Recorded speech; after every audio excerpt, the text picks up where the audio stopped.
je le disais tantôt, il faudrait que votre établissement soit au préalable, euh, euh, que les précisions soient activées pour votre établissement. Et cela, je l'ai fait via l'administration. Donc, nous allons continuer. Tout à l'heure, quand on cliquait sur préinscription, on avait une erreur disant que les préinscriptions ne sont pas activées. Alors, cela a été fait via l'administration. Donc, on va continuer. Donc, une fois que vous vous connectez, vous venez sur préinscription. Ici, là, vous avez tous les détails sur le processus de préinscription des candidats. Alors, la première étape vous demande de télécharger l'un des templates ci-dessous et de remplir avec les informations de vos candidats sans dépasser la limite de ligne autorisée. Cette limite de ligne est de 100, est de 1000 lignes, je veux dire. Les templates sont disponibles dans ces liens-ci, BTS et HND. Alors, on va télécharger d'abord le template de BTS, mais c'est le même principe, ne vous inquiétez pas. Que ce soit BTS ou HND, le principe reste le même.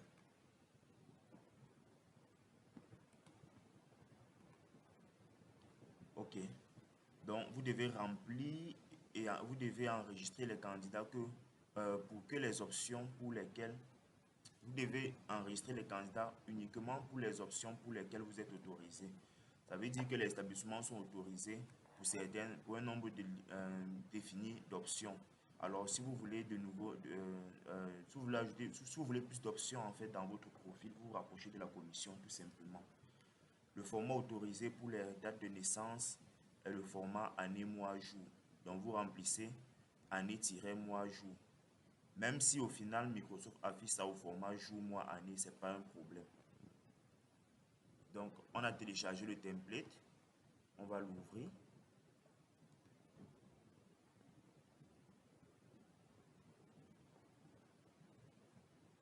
Ok, on va activer les modifications. Quand vous ouvrez, faites attention. Il y a deux onglets en bas là. Il y a deux onglets en bas. Vous devez prendre l'onglet candidat. Ici, c'est là où on renseigne les informations sur nos candidats. Nom complet. Je vais mettre Georges Franck Kenny. Je mets au hasard et je mets par hasard. Donc si c'est le nom de quelqu'un, je m'excuse. Date de naissance. On a bien précisé le format dans la plateforme. Année-de 6 mois-de 6 jours. Alors, on va mettre année. On va mettre 1999. De 6 mois. 06 de 6 jours. 15. Comme c'est dit dans la plateforme, le format peut changer automatiquement lorsque vous renseignez. Lieu de naissance, je vais mettre Yaoundé.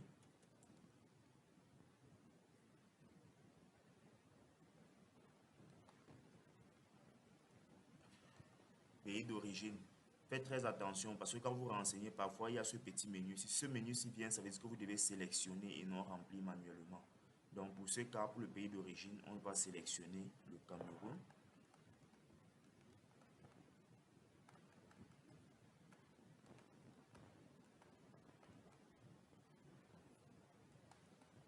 Okay, voilà le Cameroun.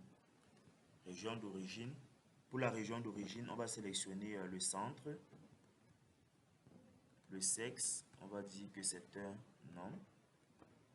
Le numéro de téléphone, vous pourrez mettre n'importe quoi ici. J'ai mis un numéro au hasard. Hein. Je ne sais pas si ça va correspondre au numéro de quelqu'un. L'email, on va aussi mettre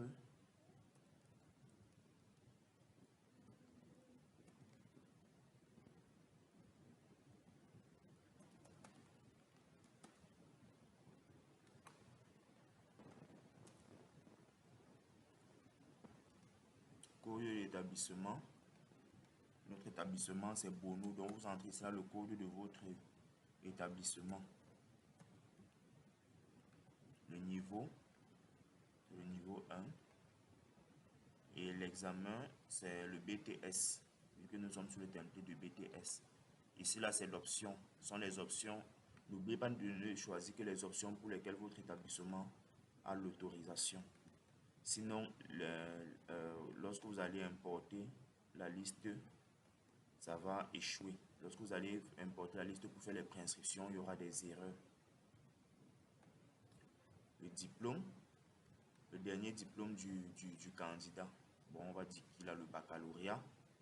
Et l'année d'obtention de ce dernier diplôme, on va dire 2020. Donc là, on vient de finir de remplir la fiche. On va se rendre dans la plateforme. On revient à la page où on était. Si la session est expirée, on va simplement se reconnecter et revenir sur préinscription. Là, à droite, vous voyez sélectionner. Cliquez pour sélectionner un fichier Excel. Nous allons cliquer dessus. Sélectionner notre template. Et puis enregistrer. L'importation en cours. Et on a ce message qui dit importation réussie. Alors, on peut télécharger le rapport de succès.